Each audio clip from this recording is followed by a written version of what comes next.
Good morning students, welcome again here in this video tutorial. Myself Nashima Khan and today I am going to continue chapter number 3 of class 7 History, the Delhi Sultans. Students, as you all of you know that in my previous video tutorial part 3 I have already explained about from garrison town to empire. It means the expansion of the Delhi Sultanate. We studied about the first set of campaigns along the internal frontier of the Sultanate aimed at consolidating the hinterland of the garrison towns. We studied that the second expansion which occurred along the external frontier of the Sultanate. So students, let's continue our chapter with topic the masjid. A mosque is called a masjid in Arabic. Yes, in Arabic you can say that a mosque is called a masjid. What it called? It called a masjid. Literally a place where a Muslim prostrates in reference to Allah. Yes, a masjid, a mosque is a place वहाँ आपके जो मुस्लिम होते हैं वो किसके prayer करते हैं? Pray to their God. इनका God what? मुस्लिम जो कम्युनिटी है अल्लाह. In congregational mosque, Masjid Izami or Jama Masjid, Muslim read their prayers namaz together. Together, their prayers called namaz. Yes, वो अपनी together सब एक साथ मिलकर वहाँ prayer करते हैं and what it called namaz. Members of the congregation choose the most respected learned male as their leader, imam for the rituals of prayer. उनकी जो रिचुअल्स होती हैं प्रेयर की उसके लिए एक मेंबर चूज करते हैं जो मोस्ट रिस्पेक्टेड होता है और मोस्ट लर्न मेल होता है and what it called imam. Okay, he also delivers the sermon khutba during the Friday prayer. Khutba also called sermon. Yes, उनकी एक स्पेशल प्रेयर होती है एवरी फ्राइडे. एवरी मंथ जो फ्राइडे आता है उसमें एक फ्राइडे को स्पेशल प्रेयर होती है खुतबा. What it called khutba. During prayers Muslim stand facing Mecca. Prayer के टाइम पे जब मुस्लिम कम्युनिटी अपनी प्रेयर करती हैं तो उनका फेस किस साइड होता है? मक्का की side.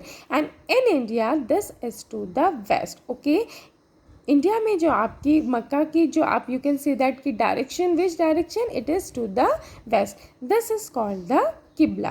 What it called? This is called a Qibla. Now student, just look at here. Figure 2. Picture given in your book. Yes. What is it? Quwat al-Islam mosque and minaret built during the last decade of the 12th century. जब आपकी last 12th of the 12th यानी कि decade था आपका 12th century के, then ये mosque आपकी built हुई थी, बनी थी. And what it called? Quwat al-Islam.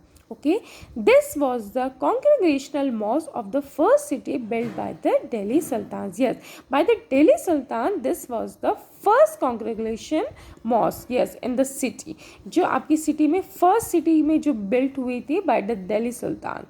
Described in the chronicles as Delhi Kunha, the old city. Yes, it also described in the chronicles as Delhi Kunha, the old city. The mosque was enlarged by Iltutmish and Alauddin Khilji. Yes, by Alauddin Khilji.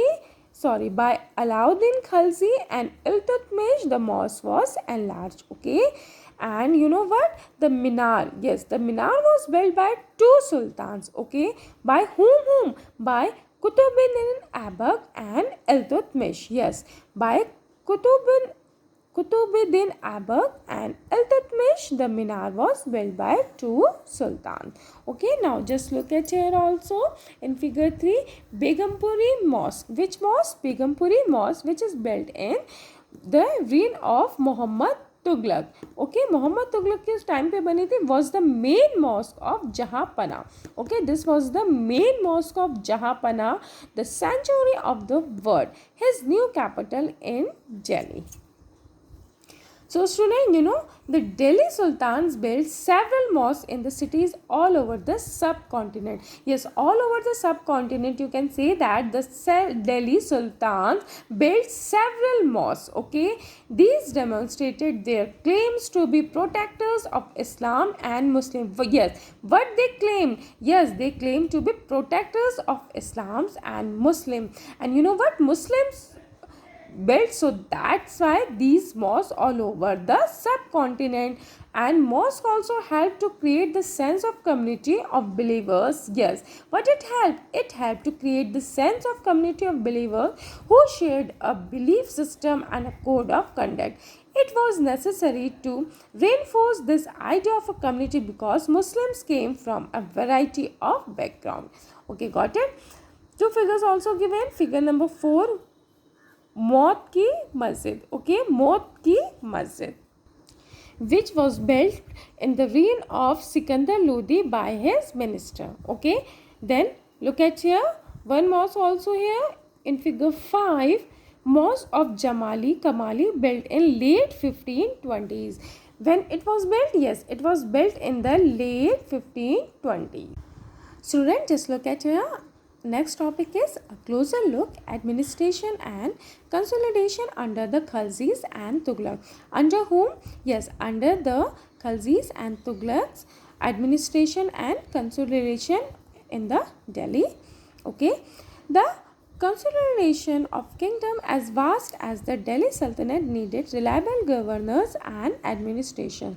After the consolidation of a kingdom, जब सारा kingdom का consolidation हो गया, काफ़ी vast आपका जो है kingdom हो गया वहाँ का, तो दिल्ली सल्तनत को क्या चाहिए थे? उनको रिलायबल गवर्नर्स चाहिए थे, और ताकि उनका जो पूरा एडमिनिस्ट्रेशन सिस्टम है वो अच्छे से चल सके उसके लिए उन्हें क्या चाहिए थे?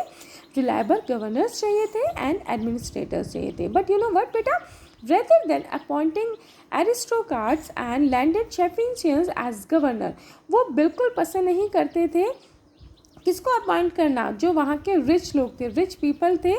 कौन? यानी कि जो वहाँ के एरिस्टोक्राट्स थे और लैंडेड चैफिशियंस थे, उनको बिल्कुल पसंद नहीं करते थे गवर्नर के लिए पोस्ट करना, क्योंकि वो बाद में क्या करते थे कि उनके साथ विद्रोह कर देते. इसलिए that's why the early Delhi sultans क्या करते थे? Specially Iltutmish favour their special slaves purchase for military service. जो उनके स्पेशल स्लेव्स होते थे उनको वो करते थे, अपॉइंट करते थे किसके लिए? For military service. And what it called बंदगान. Yes, what it called बंदगान in Persian. अगर हम पर्शियन लैंग्वेज में बोलें तो व्हाट इट कॉल्ड बंदगान. बंदगान हूँ? Yes, favored their special slaves, yes, for military service. They were carefully trained to man some of the most important political offices in the kingdom. Yes, whom trained? Yes, they were trained. Yes, who? यानी कि slaves were carefully trained to man some of the most important political offices. Train किया जाता था, उनके बाद उनको appoint किया जाता था जो उनके important political offices थे किसके? किंगडम के. Since they were totally depend upon their masters, the sultan could trust and rely upon them. So that's the reason, because they were slaves. वो क्या थे? slaves थे, और उनको अपॉइंट किया था as a गवर्नर. सो इसलिए वो किस पे डिपेंड रहते थे? Yes, they depended upon their master and sultan. So that's why Sultan could trust and relay upon them. And you know what बेटा, स्लेव्स रेदर देन सन्स, यानी कि स्लेव्स किससे ज़्यादा बेटर माने जाते थे? वो उनके सन से.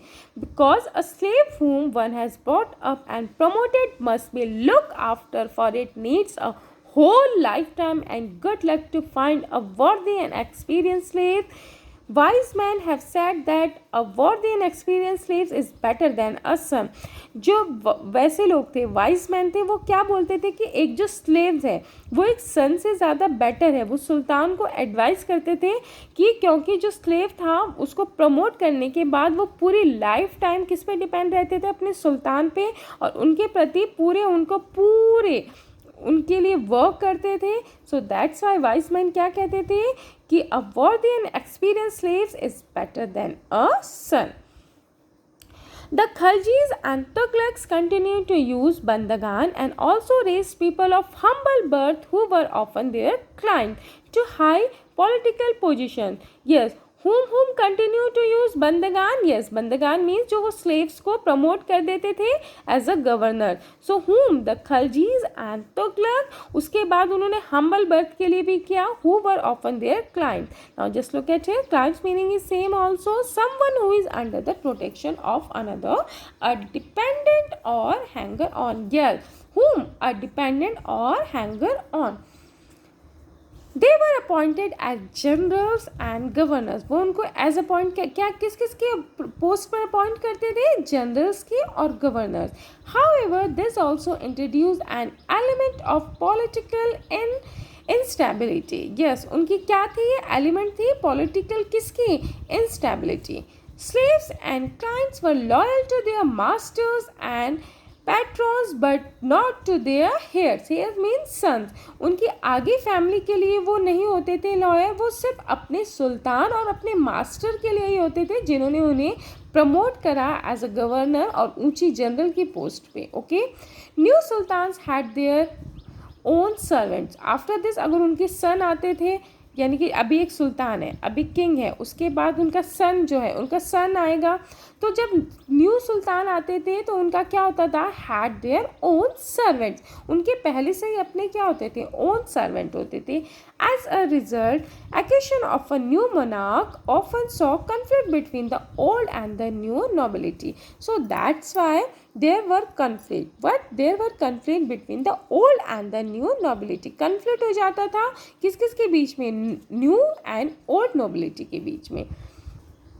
The patronage of these humble people by the Delhi sultans also shocked many elites, and the authors of Persian Tariq criticized the Delhi sultans for appointing the law and base born to high offices. उस time कौन criticise करता था? Mostly जो Persians के तारिक थे. We have already study about Persian.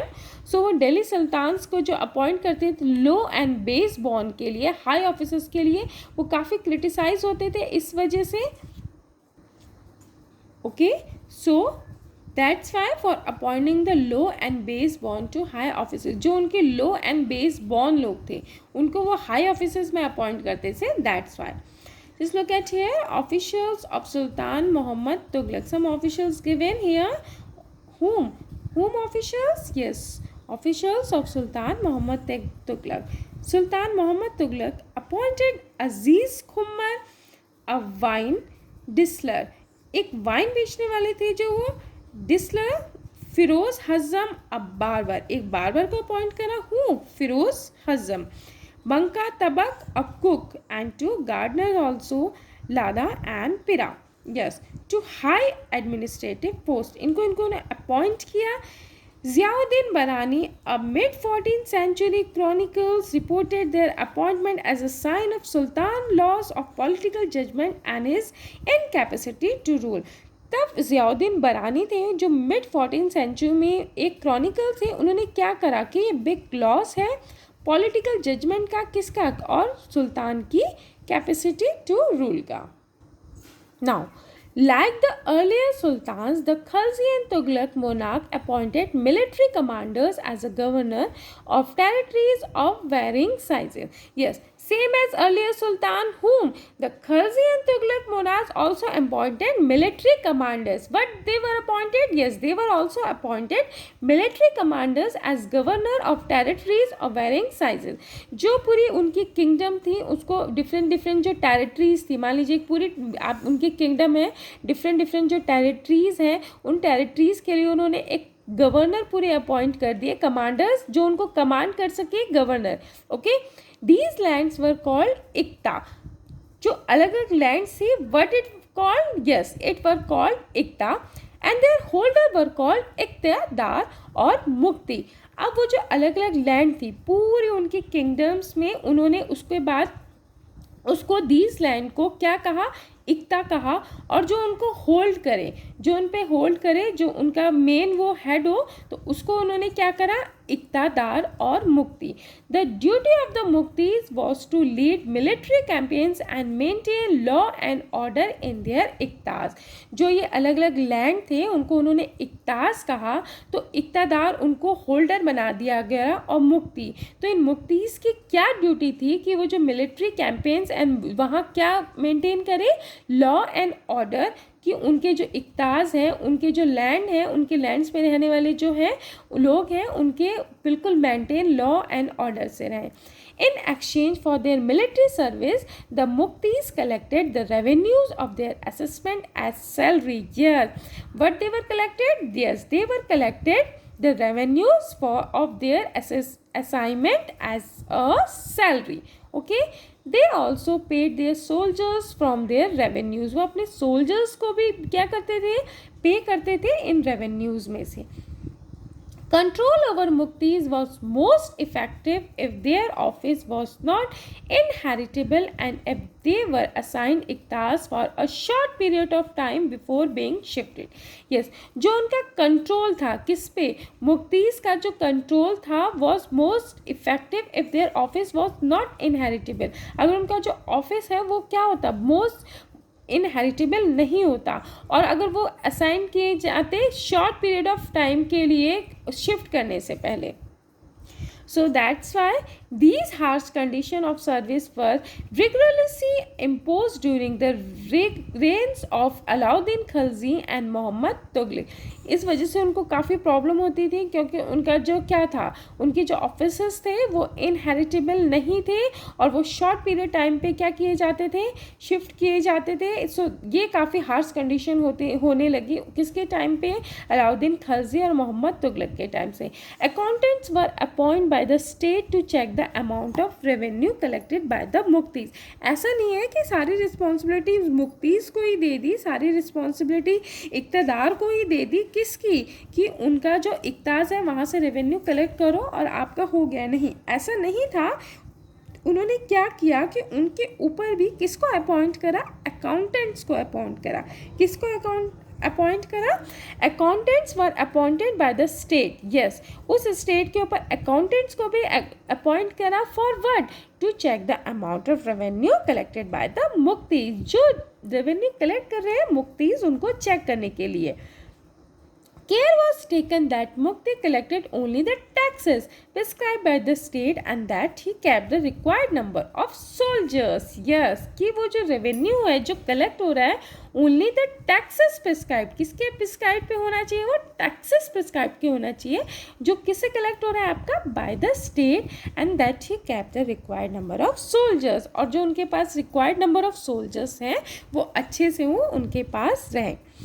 As the Delhi Sultans brought the hinterland of the cities under their control, they forced the landed Shafficians, the Samantas, aristocrats and rich landlords to accept their authority. Yes, just look at here.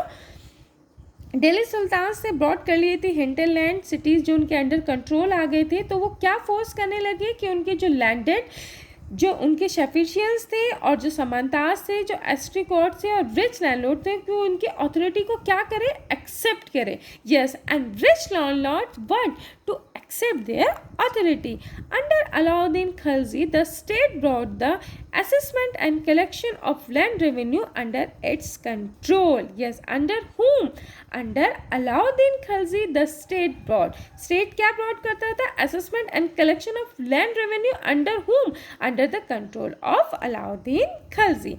The rights of local Shafficians of to levy taxes were cancelled and they were also forced to pay taxes. अब उन्होंने क्या करा, उन्होंने कहा कि तुम मान लीजिए, तुम जो वहाँ के उस स्टेट के कौन थे, एरिस्टोक्रॉट्स थे, समानता थे, और जो वहाँ के सफिशियंस थे यानी कि रिच लैंडेड लोग थे, उन्होंने क्या करा, उनके जो टैक्सेस थे उनको ये हटा दिया कि तुम टैक्सेस नहीं लोगे. अब उनको भी फोर्स करा कि you were also have to pay taxes, कि तुम्हें भी क्या पे करना है, टैक्सेस पे करना है. Okay, the sultan administrator measure the land and kept carefully accounts.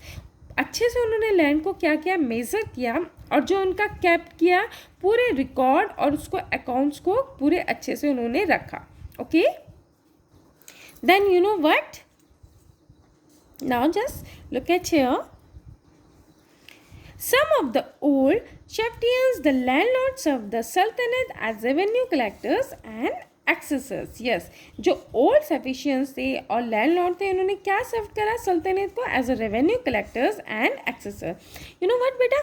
There were 3 types of taxes. How many types of taxes? 3 types of taxes on cultivation called kharaj.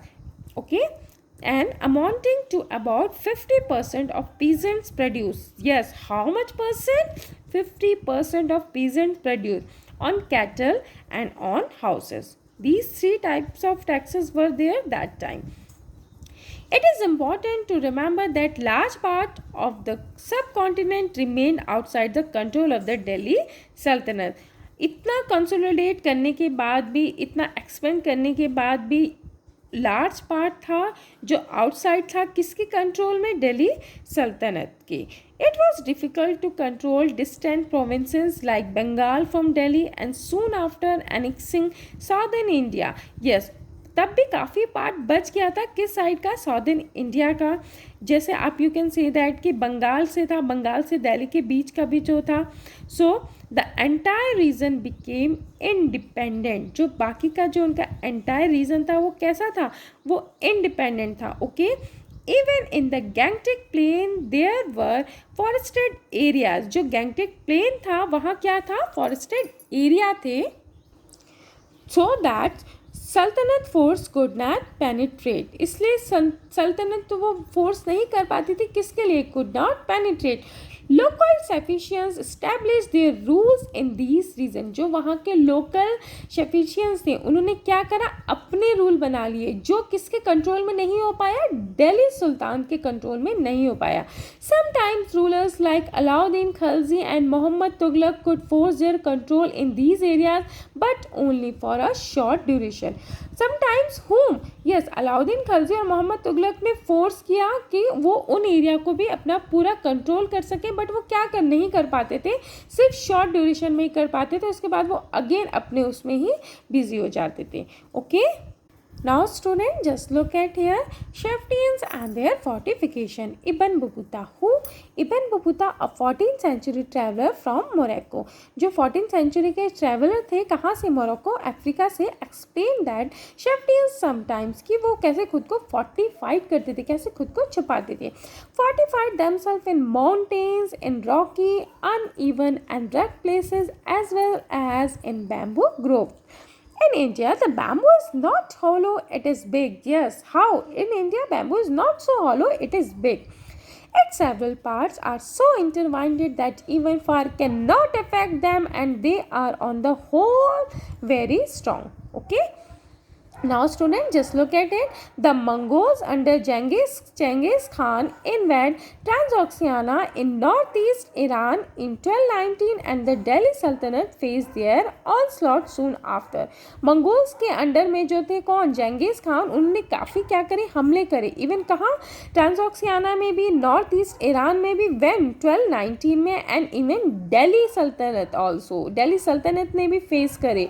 Mongol attacks on the Delhi Sultanate increased during the reign of Alauddin Khilji and in the early years of Muhammad Tughlaq rule. किस किस के rule में? अलाउद्दीन खिलजी के rule में और जो मोहम्मद तुगलक के rule में. किसने? जो मंगोल्स हैं उन्होंने काफ़ी अटैक किए. तो so that's why this force the two rulers to mobilise a large standing army in Delhi which posed a huge administrative challenges. Okay, उन्हें कैसी आर्मी चाहिए थी? Large standing army. Here standing army means कि मतलब जो army always ready रहे. किसके लिए? चाहे वॉर हो चाहे पीस हो, वो आर्मी हमेशा स्टैंडिंग की पोजीशन में ही रहती है. So that's why. Now let us see how the two sultans dealt with this. अब ये जो टू सुल्तान थे इन्होंने कैसे इसको डील किया. Just look at here. Alauddin Khilji and Muhammad Tughlaq. Delhi was attacked twice. Alauddin Khilji के time पे भी दिल्ली पे अटैक हुआ 2 times. When? In 1219 1299 to 1300 and 1302 to 1303. As a defensive measure, Alauddin Khilji raised a large standing army. Now look at Muhammad Tughlaq also. The Sultanate was attacked in the early years of Muhammad Tughlaq reign. The Mongol army was defeated. Yes, Muhammad Tughlaq was confident about the strength of his army and his resources to plan an attack on Transoxiana. He therefore raised a large standing army. उन्होंने क्या करी? Large standing army raise करी. Now, Alauddin Khilji constructed a new garrison town named Siri for his soldiers. What name? Siri for his soldiers. New garrison town. Rather than constructing a new garrison town, बस as compared to Alauddin Khilji, Mohammad Tughlaq ने क्या करा? New garrison town construct नहीं करा. जो उनकी old fort cities थी यानी कि दिल्ली उलखोना, और उसको क्या करा? एम्प्टीड करा दिया, खाली करा दिया. किसके लिए? सोल्जर्स के लिए, और उसको गैरिसन कर दिया उनके लिए. Okay. The resident of the old city was sent to the new capital of Daulatabad in the south. This is not good कि उन्होंने न्यू गैरिसन सिटी को कंस्ट्रक्ट नहीं किया. जो उनकी पुरानी सिटीज़ थी, फोर्ट सिटीज़ को, उसी को खाली करा दिया. और उसके बाद the residents of the old city were sent to the new capital. कहाँ भेज दिया? उसके ओल्ड सिटी के जो थे दौलताबाद इन द साउथ में. Okay. The soldiers had to be fed.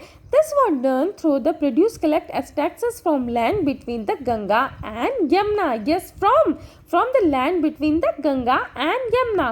Tax was fixed at 50% of the peasants' yield. कितना fixed था tax? 50%. Now, Muhammad Tughlaq produce from the same area was collected as tax to feed the army. Same area से collect किया जाता था army को देने के लिए.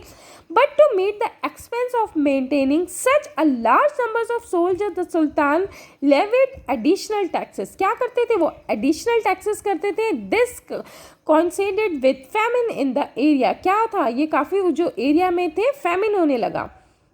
The soldiers had to be paid. Soldiers को क्या करना पड़ता था? Paid करना पड़ता था. Alauddin chose to pay his soldiers salary in cash rather than इक्ताज. कौन करता था? अलाउद्दीन करता था कि उनको सैलरी कितनी पे की जाएगी? कैश में, ना कि iqtas. The soldier would buy their supplies from merchants in Delhi. From there buy their supplies. Yes, they supply from merchants in Delhi and it was thus feared that merchants would raise their prices. Maybe merchants would raise their prices. ये उनको डर रहता था. So to stop this, Alauddin Khilji control the prices of good in Delhi. इसने क्या करा? अलाउद्दीन खिलजी ने control कर दिया प्राइसेस को दिल्ली में. Prices were carefully survived by the offers and merchants who did not sell the prescribed rate were punish. उनको even क्या किया जाने लगा? पनिश किया जाने लगा. Here in Muhammad Tughlaq also paid his soldiers cash salaries, but instead of controlling prices, he used a token currency. उन्होंने क्या करा? कैश के उस पर token currency, somewhat like present day paper currency. Just you can say that paper currency है आज के time पे हमारे. Have you seen note 2000 notes, 500 notes, same as paper token currency कर दिया. Okay. But made out of cheap metals, not gold. बट वो किससे बनी होती थी? चीप मेटल्स से, ना कि गोल्ड से. Okay. Then people in the 14th century did not trust these coins. उस टाइम पे जो पीपल थे वो इन कॉइन्स को ट्रस्ट बिल्कुल नहीं करते थे. They were very smart. कैसे थे वो? Very smart. They save their gold and silver coins and paid all this taxes to state with this token currency. This cheap currency could not be counterfeited easily. अब उन्होंने क्या करा कि अब जो टैक्सेस पे करने लगे वो टोकन मनी से पे करने लगे, ना कि अपने गोल्ड और सिल्वर कॉइन से. उन्होंने अपने गोल्ड और सिल्वर कॉइन को क्या कर दिया? सेव करके रखने लगे. अलाउद्दीन्स administrative measure were quite successful, and chronicles praised his reign for this cheap prices and efficient supplies of good in the market. Whose administrative measures were quite successful? Alauddin's administrative measures. Yes. And you know what? He successfully withstood the threat of Mongol inventions. Yes. Whom? Yes. Successfully withstood the threat of Mongol invention as compared to Alauddin Khilji. Mohammad Tughlaq. Yes, Mohammad Tughlaq administrative measure were a failure. उनका जो administrative measure था कैसा था? Were a failure. Okay, his campaign into Kashmir was a disaster. कैसे time पे जो कश्मीर में हुआ था काफ़ी disaster. He then gave up his plans to invade Transoxiana and disbanded his large army. उन्होंने अपनी लार्ज आर्मी को क्या कर दिया, बैन कर दिया। Meanwhile his administrative measure created complication. The shifting of people to Daulatabad was resented. जो उन्होंने दौलताबाद में अपनी आर्मी जो पीपल शिफ्ट किए थे, ओके, जो उन्होंने टाउन किया था उसको सिटी को खाली करवा के। The raise of taxes, a famine in the Ganga Yamuna belt led to widespread rebellion. वहाँ क्या होने लगा, रिबिलियन होने लगे। And finally the token currency had to be recalled. Token currency क्या हो गई, रिकॉल्ड हो गई। So student, in this list of Muhammad Tughlaq failure, we sometimes forget that the first time in the history of the Sultanate, a Delhi Sultan planned a campaign to capture Mongol territory. Yes, unlike Alauddin's defensive measure, Muhammad Tughlaq measure were conceived as a part of military offensive against the Mongol. Okay, now the Sultanate in the 15th and 16th century. ये आप तक अपने जो पूरा आपने previous Delhi सल्तनत के time पे जो पढ़ा, किसकी century, 14th century, 12th century के बाद से जो स्टार्ट हुआ आपका 13th सेंचुरी, 14th सेंचुरी, कौन कौन से रूलर्स आए, उनका कैसा एडमिनिस्ट्रेटेड था, अलाउद्दीन खिलजी के टाइम पे क्या हुआ, देन उसके बाद Mohammad Tughlaq, then now let's come here the sultanate in the 15th and 16th century. Now students, take a look at table 1 again. Okay, you will notice that after the Tughlaq, after whom, after the Tughlaq, yes, after the Tughlaq, just look at here, 13th century आपकी यहाँ हो गई. Then after the Tughlaq, just look at here, the Sayyid and Lodi dynasty ruled from Delhi and Agra until 1526. Which dynasty ruled? Sayyid dynasty and Lodi dynasty. Okay, Tughlaq के बाद किसने rule करा, Syed dynasty ने और लोदी डायनेसिटी ने, until कितना, 1526 तक. Okay, by then Jaunpur Bengal, Malwa, Gujarat, Rajasthan and the entire south India had independent rulers who established flourishing states and prosperous capitals. Okay, कौन कौन, जो जौनपुर, बंगाल, मालवा और गुजरात, राजस्थान और जो एंटायर साउथ इंडिया थी वो कैसी हो गई, इंडिपेंडेंट रूलर्स के पास हो गई, और जो states and prosperous capital. Okay, this was also the period which saw the emergence of new ruling group like the Afghans and the Rajput. Again जो कौन सा पीरियड हो गया ये, जब एमरजेंस होने लगी न्यू रूलिंग ग्रुप्स का. कौन कौन से रूलिंग ग्रुप्स का, like the Afghans and the Rajput. Some of the states established in this period were small. उस टाइम काफ़ी जो states हुए established हुए small थे, but powerful and extremely well administrated. But कैसे थे, काफ़ी powerful थे. It's okay, they all were small and but you can say that they were powerful and extremely well administrated. Then Sher Shah Sur, who Sher Shah Sur 1540 to 1545 started his career as a manager of a small territory for his uncle in Bihar and eventually challenged and defeated the Mughal emperor Humayun. किसको defeated हुआ, किसको, Mughal emperor को, when 1530 to 40, 1555 to 1566. Okay, Sher Shah capture Delhi and establish his own dynasty. Sher Shah ने क्या करा, दिल्ली को capture कर लिया और अपनी कैसी बना दी, अपनी डायनेसिटी.